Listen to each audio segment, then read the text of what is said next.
Steps to increase self-regulation. Have you ever experienced an emotional landmine? This is the explosion of someone of heightened spirit.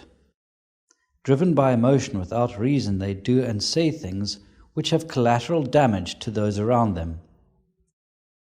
Here are a few simple steps we can use to bring peace to a volatile situation and calm an anxious mind. These steps can assist in calming our inner world and regulating our response. When the moment which triggered the emotional response within us has passed, we will be grateful we were able to practice self-regulation. Step 1. Respond and do not react. People who immediately react to situations do not take time to analyze what is going on in the environment and at the same time what is going on inside. By responding immediately to a challenging situation, you are reacting to emotional triggers, which is a huge mistake. By responding, you could do or say something which you will later regret. Tip: take time, take a deep breath, and wait for the physical symptoms you experience in your body to calm down. When you find yourself in a high-pressure situation, respond by saying, "I will come back to you." Do this in a calm manner. This will be the appropriate response, for which you will be thankful at a later stage. When alone in reflection about the situation, do not craft an answer based upon feelings you have experienced, but rather on facts which will benefit relationships and provide solutions. Step 2. Rely on the inner voice of guidance.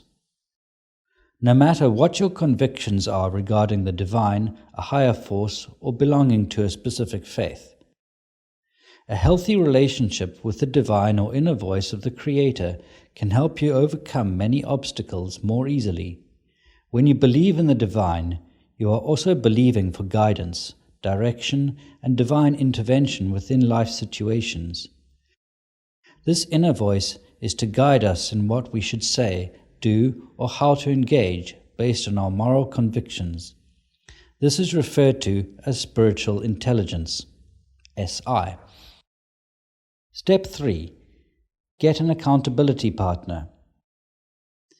An accountability partner is someone whom you can trust, with whom you can vent and use as a soundboard for your inner dialogue. They act as a coach and mentor and give objective opinions on how you could respond to life events. Once you have mastered the art of emotional self-regulation, you will have the need to vent somewhere with someone. You will need to release toxic emotions in a healthy way. Harmful feelings and toxic emotions should never be stacked over time. If you do not vent with someone you trust and who has wisdom, you could be tempted to engage in gossip to try and vent. Gossip has harmful consequences. Rather find wise counsel and the right accountability partner who can help you broaden your awareness levels. Step 4. Keep a journal and reflect. The pen is mightier than the sword. With it, peace treaties were signed which saved countless lives. In the business world, on a daily basis, there are large deals taking place through the power of a pen. Contracts and procurement documents are signed and both parties walk away with a smile. Use the power of a pen to transfer your emotions from the inner world onto paper. Write down and reflect on the life situations which come to the forefront of your mind. Contemplate and reflect on what would be the best outcome that you desire. Once you have the desired outcome, work it back in practical steps that will get you there. Step 5. Develop a big picture mindset.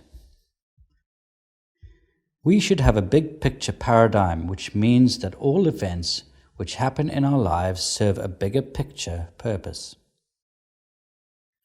When we look at our life and the situations of the moment from this view, we get a totally different perspective.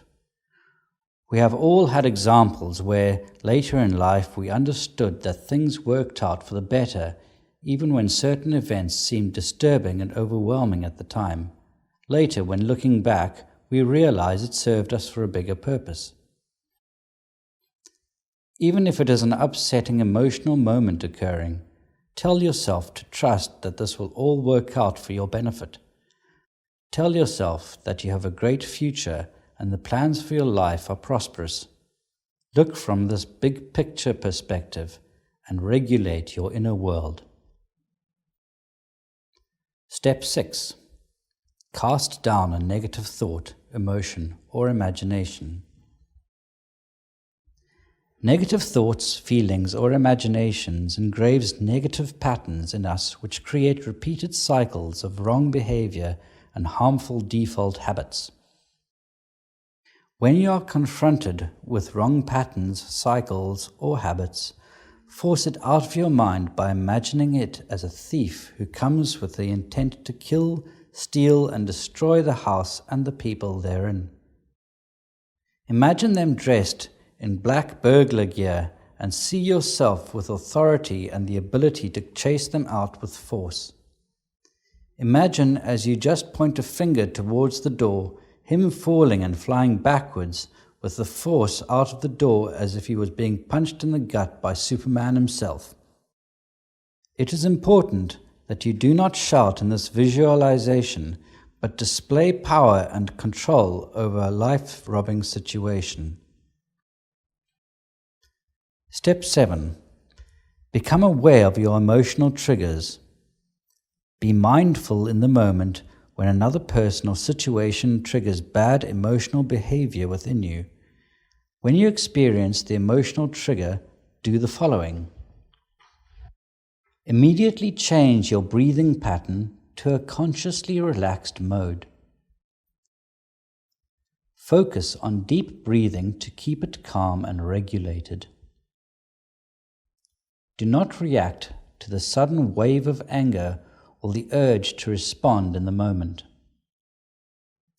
Imagine the toxic situation as a puppet master which wants to control you, trying to get your emotional trigger to fire in response. Imagine the strings of the puppet master being cut by a large pair of scissors, which means he no longer has that power. This exercise will allow you to delay acting on the negative emotional trigger. Step 8. Find the humor in the situation. Humor is a beautiful attribute which brings laughter to the soul. The ability to look at the situation internally and find humor can help with the volatile emotions you experience. This can be very difficult as the emotions you are experiencing may be disgust, contempt, or a feeling that there is no fairness. The reason you should try and engage in humor is to diffuse the situation, skillfully engage in the opposite emotion of the situation. It will send a frequency into the situation which will act as a counter-principle and diffuse the situation.